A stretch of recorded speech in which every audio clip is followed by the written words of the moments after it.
Boa tarde. Vamos à nossa palestra da sessão de saúde de sexta-feira da Casa de Fabiano,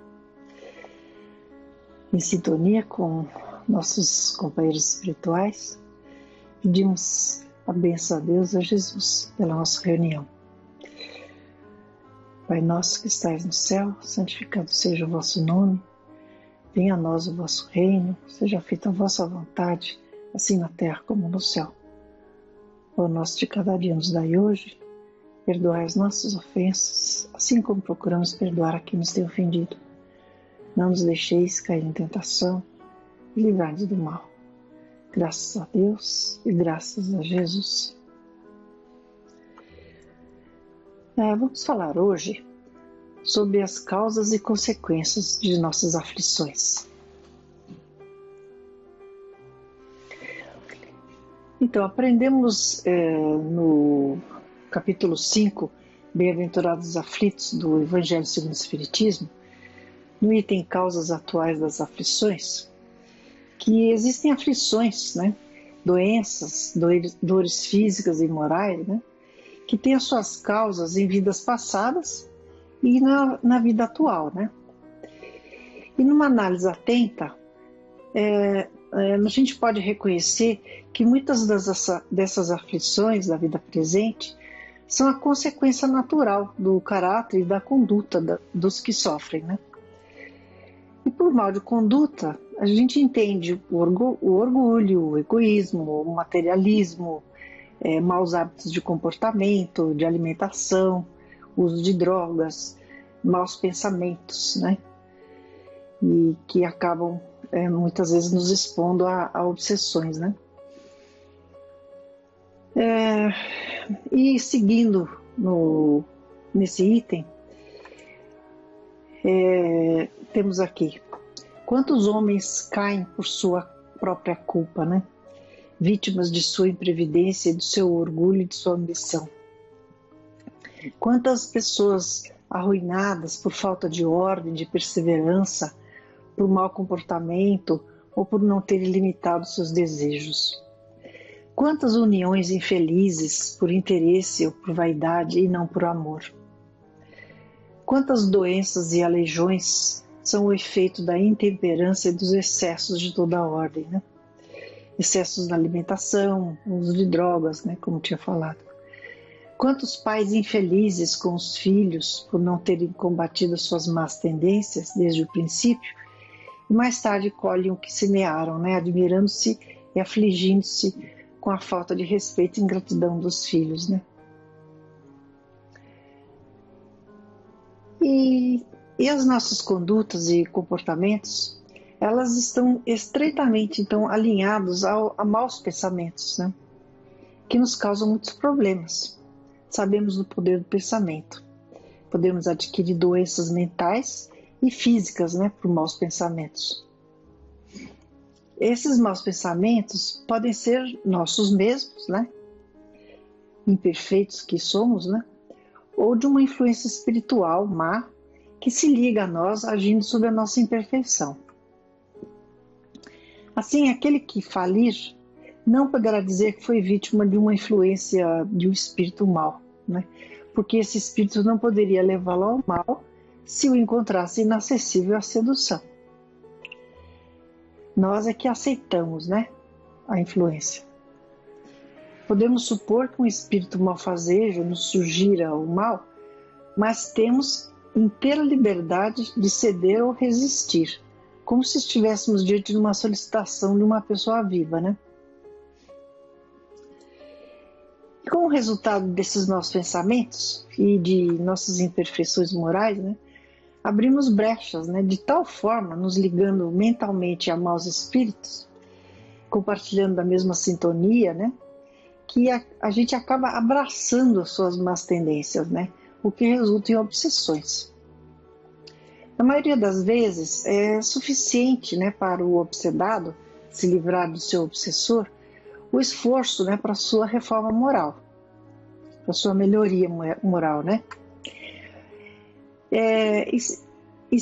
Mas se ele não se lançar, né, essa reforma íntima, né, como se fala, Mesmo que ele consiga se livrar do obsessor, ele vai atrair outra má influência, porque ele não mudou, né?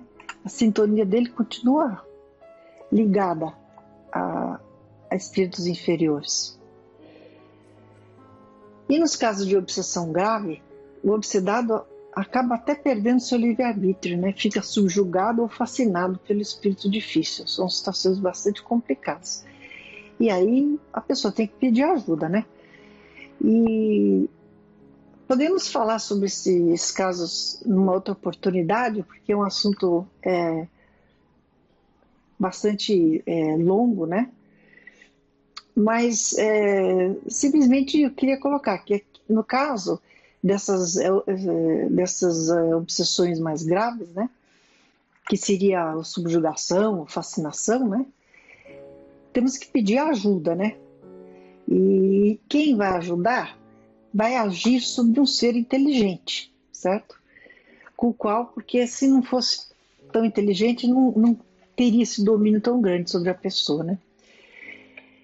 E então a pessoa que estiver ajudando, né, o obsedado a se livrar do obsessor, ela vai ter que falar com muita autoridade, né? E essa autoridade só é dada por superioridade moral. E é aí que a gente busca a casa espírita, né? E como resultado, depois de muito tempo, muita paciência, né? Prece, né? Pode-se ter a dupla satisfação, né? De libertar o encarnado, né? Da sua obsessão e de converter a um espírito imperfeito, né?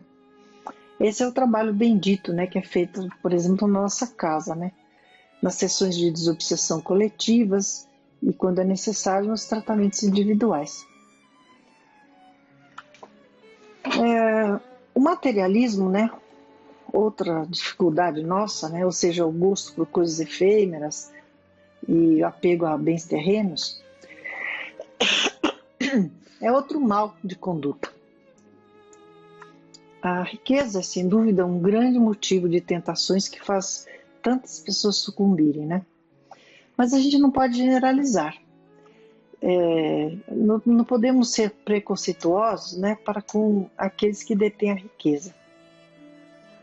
E vamos ver por quê, né? Eu vou ler para vocês um conto, chama-se Posições. Ele é do livro do Irmão X, né? Psicografado pelo Chico, Contos desta e de outra vida. Então diz assim: há longo tempo compareceram no tribunal divino 2 homens recém-chegados da terra. Um trazia o sinal da muleta em que se apoiara, e o outro mostrava as marcas da coroa que lhe havia adornado a cabeça. Fariam prova de humildade para voltarem ao mundo ou seguirem além. Postos um a um na balança, o primeiro acusou o enorme peso, aquele que estava com a muleta, né? Era ainda a presa fácil de lutas inferiores, parecendo um balão cativo. O segundo, no entanto, revelava uma grande leveza. Poderia viajar em demanda dos cimos. Inconformado, contudo, o primeiro disse, né? Onde há a justiça divina? Fui mendigo paupérrimo, né?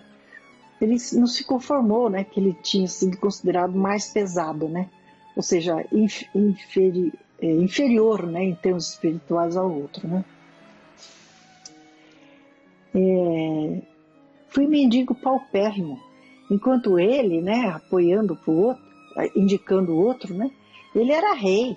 Passei fome ao passo que muitas vezes o vi num banquete lauto, esmolava na rua, avistando-o na carruagem.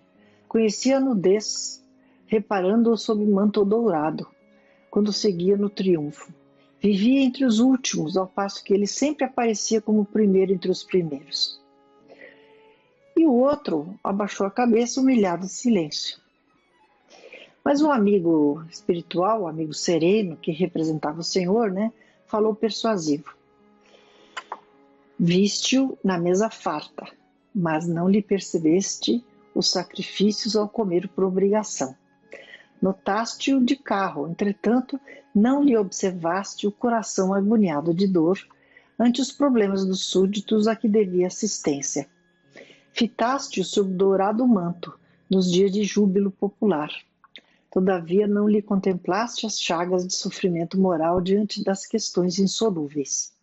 Conheceste-o entre os maiores da terra, entretanto não sabes quantos punhais de hipocrisia e de ingratidão trazia cravados no peito, embora fosse obrigado a sorrir. Essas pessoas ricas, né, elas são vítimas de muita inveja, né, de muito ciúme. É uma prova bastante difícil. Além disso, na posição de soberano, podia ferir e não feriu, humilhar e não humilhou ninguém, prejudicar e não prejudicou, desertar e não desertou. Na situação de mendigo, não foste lançado a semelhantes problemas da tentação. Diante do companheiro triste, o ex-monarca recebeu então o passaporte para a ascensão sublime, né? E o outro, sozinho em lágrimas, pergunta então, e agora, né? Pergunta para o mentor espiritual, né? O ministro, então, esse ministro, né, chama ministro angélico, abraçou-o sensibilizado e informou: agora, amigo, renascerás na terra e serás também rei. Então, é aquilo, né? Na encarnação, na reencarnação, né? A gente vai ter a oportunidade de ser o que nós não somos aqui, né? Então, e vão ser testados, é o que ia acontecer com ele, né? Ele ainda não tinha passado pela prova da riqueza, que é muito mais difícil, né? E o outro tinha e passou bem, né? Ele não sucumbiu à prova e ascendeu. E esse ainda tinha que passar por essa experiência. Então, por isso que a gente tem que tomar um pouco de cuidado com esse olhar que a gente tem para a riqueza. E ela é uma grande prova, né? E nem sempre essas pessoas podem ser condenadas, né? Aliás, a gente não deve julgar nunca, né? Quanto a maus hábitos e vícios, né, que somos tentados a adotar, né, o conto Festas nos dá uma ideia de como é que os espíritos do mal agem, né? Então é um outro conto do mesmo livro que eu vou falar para vocês, também do Irmão X, né? Então fala assim: Felipe Rimas renasceria com a missão de impulsionar a verdade, prometer aos espíritos superiores acolher-lhes o ensinamento, dosá-lo e distribuí-lo com a multidão. Começaria o apostolado através do verbo fulgurante e terminá-lo-ia com o lançamento de alguns livros em que os mensageiros divinos expressassem preciosa síntese da realidade maior. Muito jovem ainda, falava arrebatando quem o ouvisse. Benfeitores invisíveis ocupavam-lhe a garganta, transformada então em tuba sublime, e o conceito edificante lhe jorrava da boca. Legiões de pessoas escutavam emocionadas. E ele se tornou então um palestrante famoso, né? Todavia, os espíritos acomodados às sensações inferiores da existência física mostravam-se insatisfeitos. As preleções de Simas mudavam a vida mental da maioria de quantos encarnados eles se haviam habituado a vampirizar. E reuniram-se, então, em estudo para discutir o assunto. Como remover esse embaraço? A princípio, né, improvisaram dificuldades. Simas orava e colhia forças. Invadiram-lhe o reduto familiar. Inexplicavelmente, os irmãos lhe atiravam ironias em rosto. Tudo isso por influência espiritual, né? O missionário, contudo, cobrava energias na prece. Os perseguidores inventaram várias coisas, tentações variadas, cargas fluídicas em forma de dor, deserção de amigos, incompreensões, sarcasmos, prejuízos, os mais amplos conflitos domésticos e nada. O orador continuava falando palavras altissonantes e reeducativas. como consequência surgiam atitudes de conversão, intercâmbio de livros nobres, renovações, vidas transfiguradas e lares reconstruídos. Reagruparam-se os adversários ferrenhos, né? E nessa assembleia formaram uma assembleia, né? E o mais experiente falou: "O rapaz já cheirou dinheiro grande?" E as respostas vieram: "Sim, sim."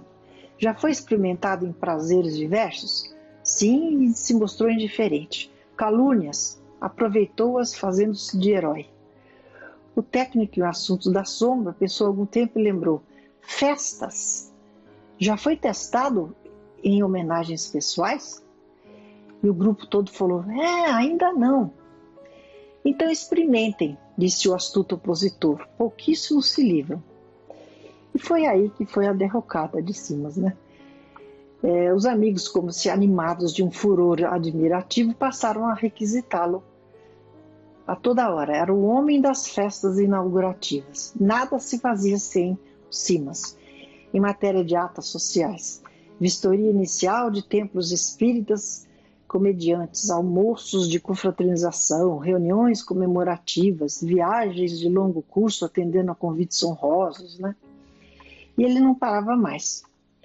Falava, comovia todos, aplausos e lágrimas, né? E explodiam convites. Onde ele estivesse, surgia à mesa jantares, a gula festiva. Lanches, sequilhos, viandas, como complementam os licores inofensivos, bebidas alcoólicas. Com alguns poucos anos, né, arrancado ao cultivo da reflexão e ao hábito salutar da leitura nobre, Simas era dono de conversação rotineira. Tornou-se repetitivo, de tanto aceitar homenagens enfeitadas por mãos quituteiras, acostumara-se ao prato grande. Gastrônomo exigente, em razão da gordura excessiva, não mais aguentava servir os longos comentários edificantes. Cansava-se, dizia-se o portador de várias moléstias, afirmava-se em provação. Antigos bajuladores se desinteressaram dele e, muito antes dos dias previstos para os livros reveladores, Simas vencido tornara-se um trapo de gente viciado em comprimidos para dor de cabeça. Quando o vi pela última vez, era um homem afônico, neurastênico, rixava com a esposa, reclamava de tudo, né? E não longe, dois antigos adversários de sua missão, já fracassada, diziam irônicos os maus espíritos, né? Que fazer para levantar Simas de novo? Façamos festas. Uma festa é o remédio ideal. E riam-se às escancaras. É assim, né, que muitos se perdem, né? E como resolver, né, todas essas questões, essas mazelas, essas más influências, né? O Evangelho sempre nos mostra o caminho que seria o trabalho no adiantamento moral e intelectual, né? E a prática da prece. Né? E seguindo ainda em causas atuais das aflições, nós temos, né? Que todos os que têm o coração ferido pelas vicissitudes e as decepções da vida interroguem friamente a própria consciência.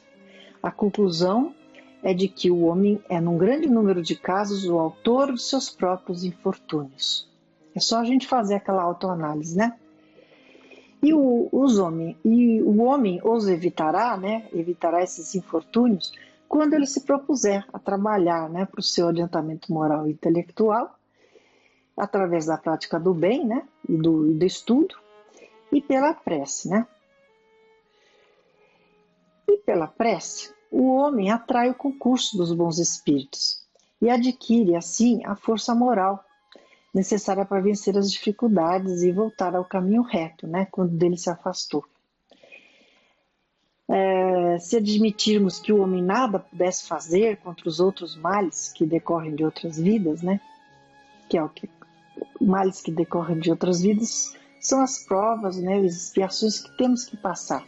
Não adianta, a prece não vai adiantar. Deus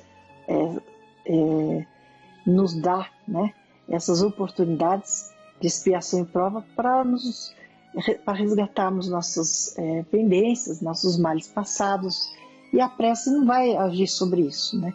Mas de qualquer forma, só dela nos livrar, né, dos males dessa vida já vale a pena, né? E para nos atender então nisto, né, os bons espíritos que atraímos com a prece nos afastam dos maus pensamentos, né, que nos podem causar o mal, né, nos intuindo de uma forma positiva e orientando o nosso livre-arbítrio, sem percebermos aí, né, de forma que a gente não percebe, porque eles estão nos intuindo, né? É como se a gente ouve a nossa consciência, né? E dessa forma a gente faz melhores escolhas, né? E como agrada a Deus, né, o mérito fica conosco por termos escolhido o bem em detrimento ao mal, né? Então, vamos então fazer a prece, que é sugerida pelo próprio Evangelho, né? Em complemento à frase do Pai Nosso: não nos deixeis cair em tentação, mas livrai-nos do mal. Dai-nos, Senhor, a força de resistir às sugestões dos maus espíritos, que tentarão desviar-nos da senda do bem, inspirando-nos maus pensamentos. Mas nós somos nós mesmos espíritos imperfeitos, encarnados na terra para expiar nossas faltas e nos melhorarmos. A causa do mal está em nós próprios. E os maus espíritos apenas se aproveitam de nossas tendências viciosas, nas quais nos entretêm para nos tentar. Cada imperfeição é uma porta aberta às suas influências, enquanto eles são impotentes e renunciam a qualquer tentativa contra os seres perfeitos. Tudo o que possamos fazer para afastá-los será inútil se não lhes opusermos uma vontade inquebrantável na prática do bem, com absoluta renúncia ao mal. É, pois, contra nós mesmos que devemos dirigir os nossos esforços, e então os maus espíritos se afastarão naturalmente, porque o mal é o que os atrai, enquanto o bem os repele. Senhor, amparai-nos em nossa fraqueza. Inspirai-nos pela voz dos nossos anjos guardiões e os dos bons espíritos. A vontade de corrigirmos as nossas imperfeições, a fim de fecharmos a nossa alma ao acesso dos espíritos impuros. O mal não é, portanto, vossa obra, Senhor, porque a fonte de todo o bem não pode engendrar nenhum mal. Somos nós mesmos que o criamos ao infringir as vossas leis, Senhor, e pelo mau uso que fazemos da liberdade que nos concedestes. Quando os homens observarem as vossas leis, o mal desaparecerá da terra, como já desapareceu dos mundos mais adiantados. Não existe para ninguém a fatalidade do mal, que só parece irresistível para aqueles que nele se comprazem. Se temos vontade de fazer o mal, também poderemos ter a vontade de fazer o bem. E é por isso, ó Senhor, que solicitamos a vossa assistência e a dos bons espíritos para resistirmos à tentação. Graças a Deus, né, temos esse recurso e não podemos perder a esperança, né, de que um futuro feliz nos espera, né, num mundo onde vai prevalecer o bem, né, se Deus quiser. Obrigada. Fazendo a nossa oração para nos despedirmos. Agradecemos, Senhor. Pai nosso que estais no céu, santificado seja o vosso nome. Venha a nós o vosso reino, seja feita a vossa vontade, assim na terra como no céu. O nosso de cada dia nos dai hoje. Perdoai as nossas ofensas, assim como procuramos perdoar a quem nos tem ofendido. Não nos deixeis cair em tentação, e livrai-nos do mal. Graças a Deus e graças a Jesus. Obrigada.